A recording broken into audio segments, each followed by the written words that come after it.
Welcome back into another episode of the Spaceman 2.0 Phoenix Truth Rising Show, here to help you grow in the knowledge and wisdom of truth, and the truth will set you free. With that being said, this is going to be a doozy.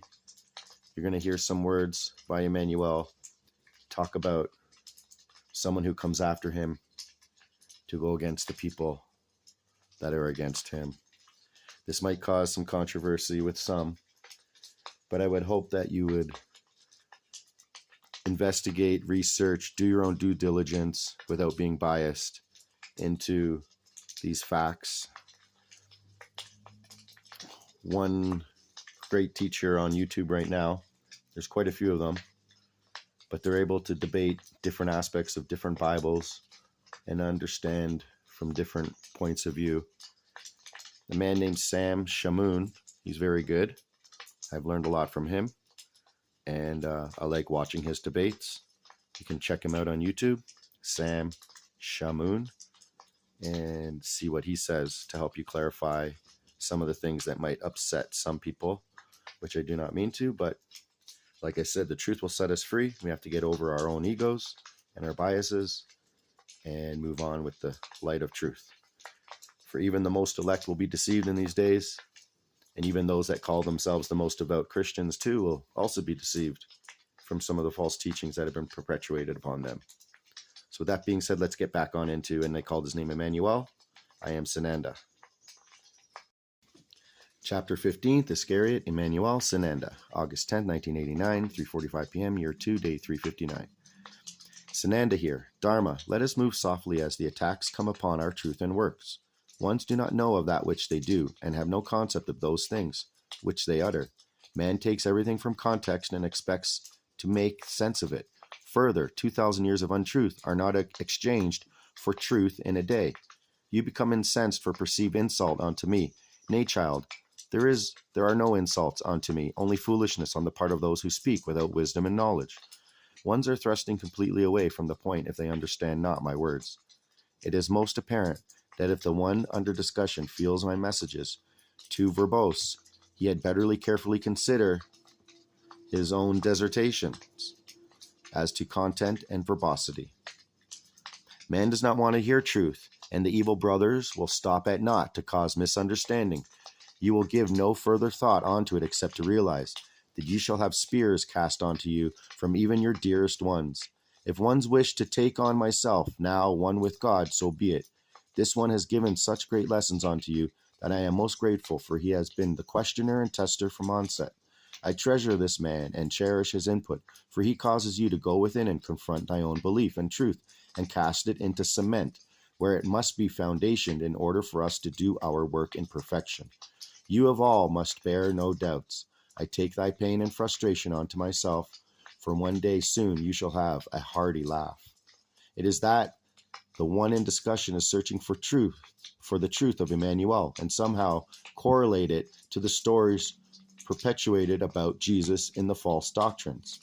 The two will never integrate. One is truth, the other lie. This is exactly why there will probably be quite a small number in the first migration, rapture, for no one will believe that which is coming into reality before his very consciousness. You shall continue, please, to do thy work. You are a transceiver and scribe. We will tend of the rest. I make no comment about the one Jane Roberts or her truth as told unto her by one labeled Seth.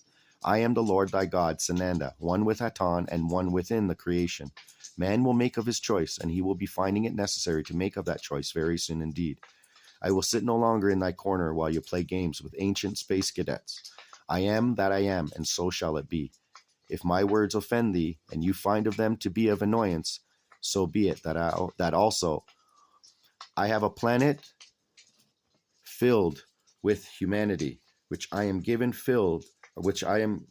commission to tend. And so shall I do it. I take no heed to those who think themselves more wise or informed, for they shall be shown the errors of their path. Man has had eons of time, 2,000 years just, since my walking in Galilee, to place this orb into balance and harmony with the creation. I observe great shortcomings in the accomplishment of goodness and light. You wish me to hum soft lullabies with gentle smiles upon my countenance, so that you do not need comfort thy plight. Oh no, not so, brethren. I shall shout and pound and shake you ones until thy eyes and ears fly open, for you have been fed the drivel and gibberish long enough. Enough. Nay, do not remove this from the text, for it is excellent example, for you ones have absolutely no comprehension regarding that which you are about. I hold you close, little sparrow, for I feel your wounds and see that you cannot separate from mine own path. Oh, thus is the path, dear ones, thus is the path of truth. Let us return to the scrolls that we might get this transcription finished. Leave these messages intact, for we will print the pages exactly as they're dictated unto you. You must grow, child, and it is through adversity that you grow the strongest. So be it, for it is not thy burden to carry, and it cannot be thrust upon you if you refuse to accept of it. Blessings and peace. Judas here to continue. Let us move on, for you will not break nor hardly bend, Dharma. Just as Peter, you have felt the nails and the fire. A few chiding words are not. Nothing. Zero. Zero. The suicide of Judas Iscarioth. Among the counselors who wanted to kill Emmanuel was the traitor Judas Iscarioth. He had no concept of that which he had done, for he had never perceived it would end with such treachery. And as he stood by, now helpless to change an iota of circumstance, he looked upon Emmanuel, whose face was pouring blood, and his being was filled with agony. In wretchedness beyond endurance, he took the money bag with the silver bits and cast it in front of the high priests and elders of the council and said, I did an evil thing to this person because I was thinking only of gold and silver and material goods. I repent that I have spilled innocent blood through betrayal, for this man's teachings are not evil to me. But the high priest and the elders responded, How does that concern us? Behold, it is up to you what you want to do to live in peace with yourself. Judas Iscarioth could bear no more, and crying bitterly fled, and soon he hanged himself on a tree branch behind the walls of the city in the field of the potter. The potter's field. The high priest took the pieces of silver and said, It is no good to put them into collection box, for it is blood money. What shall we do with it? And one of the sons of the elder cried out, I followed Judas Iscarioth, and he has hanged himself on a tree in the field of the potter. Caiaphas, the high priest, then said, Well then, give the blood money to the potter so that he sells us his field for it, for the burial of strangers. At dawn the following day, the business was completed, and Judas Iscarioth, the traitor of Emmanuel, was buried first in the field. The high priest and elders of the council spread the news among the people that Judas Iscarioth, the disciple of Emmanuel, had hanged himself and was buried in the field of the potter. When the people believed this story, they said, He betrayed his friend for pieces of silver, and it serves him right that he hanged himself.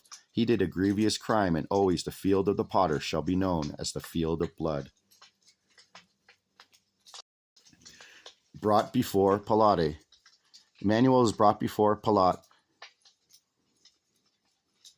The governor and latter asked him, Are you Emmanuel, who they call the King of Wisdom? Emmanuel answered, You have said it. That is what I am called by the people. Pilate asked, saying, It is also said that you were begotten by the angel Gabriel, who is an angel of God. But Emmanuel said again, You have said this. Pilate asked him again, saying, Let us hear your wisdom, for your teaching is new to me. Emmanuel said, Behold, I was begotten by a celestial son, and this happened according to the will of God, the ruler of the three human races. Through his kindness I learned great wisdom and the right knowledge, which was taught to me during 40 days and 39 nights through his teachers. Furthermore, I traveled much to faraway places and lived for a long time in India, and there I was taught great knowledge and secrets through the great teachers who are called masters.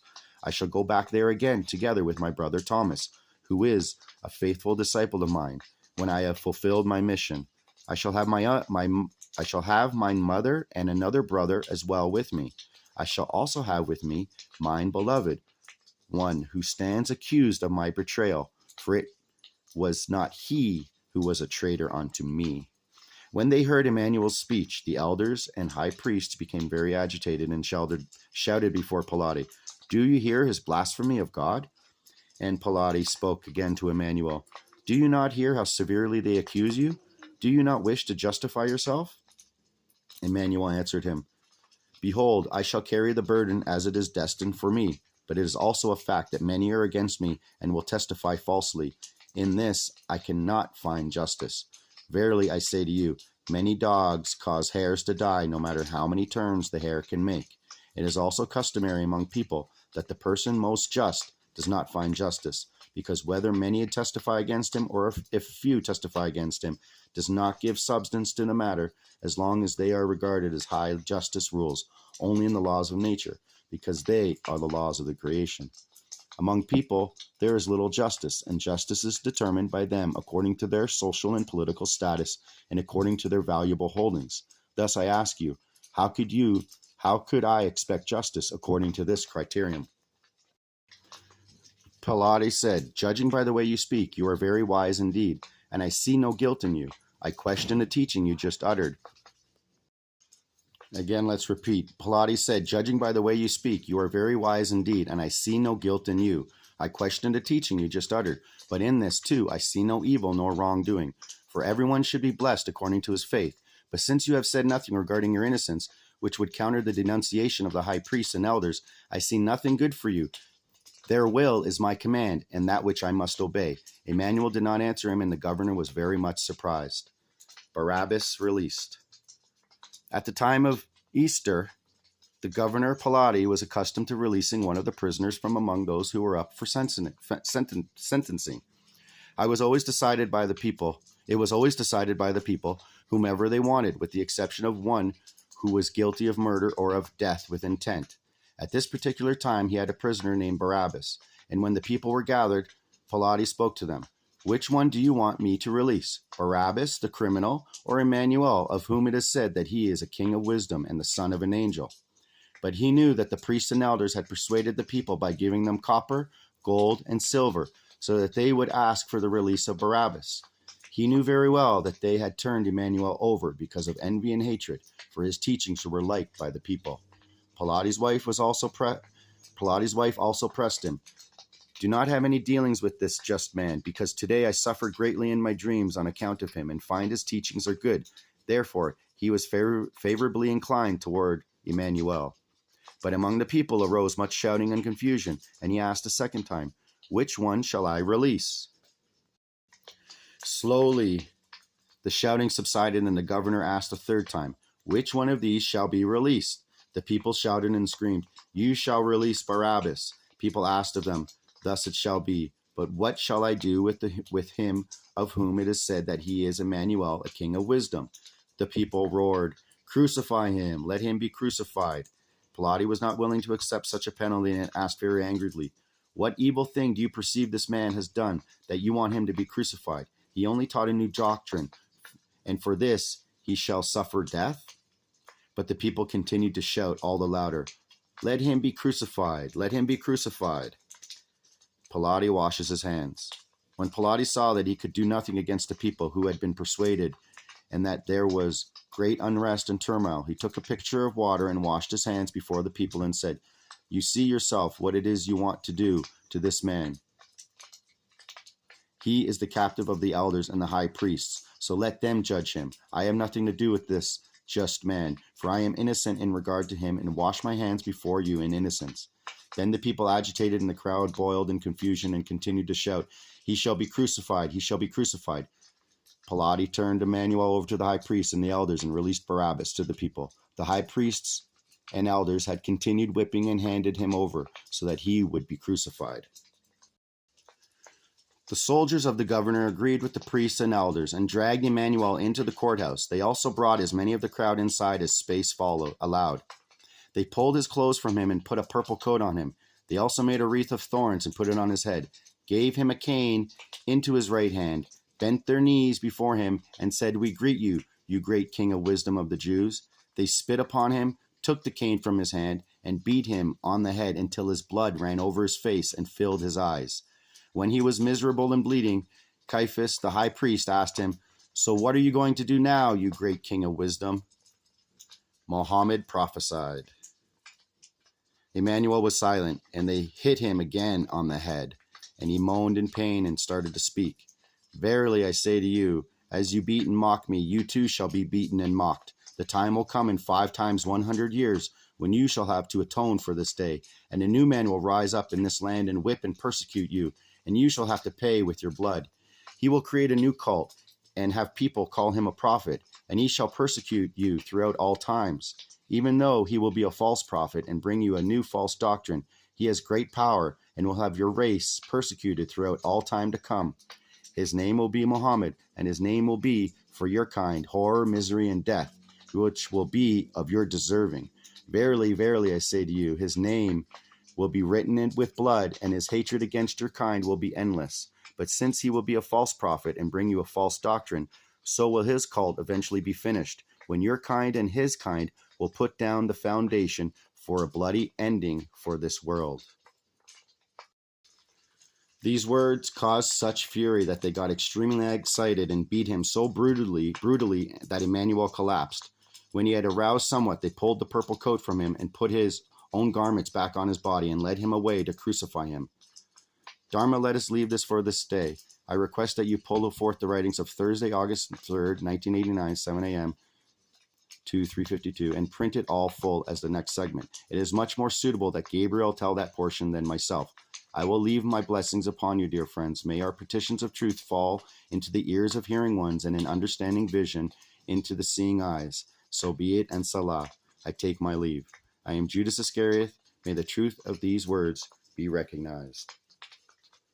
So may you ponder the words greatly in this episode. Thank you for tuning in, and I'll be back with another Phoenix Truth Rising show. This is the Spaceman 2.0, and I'm out.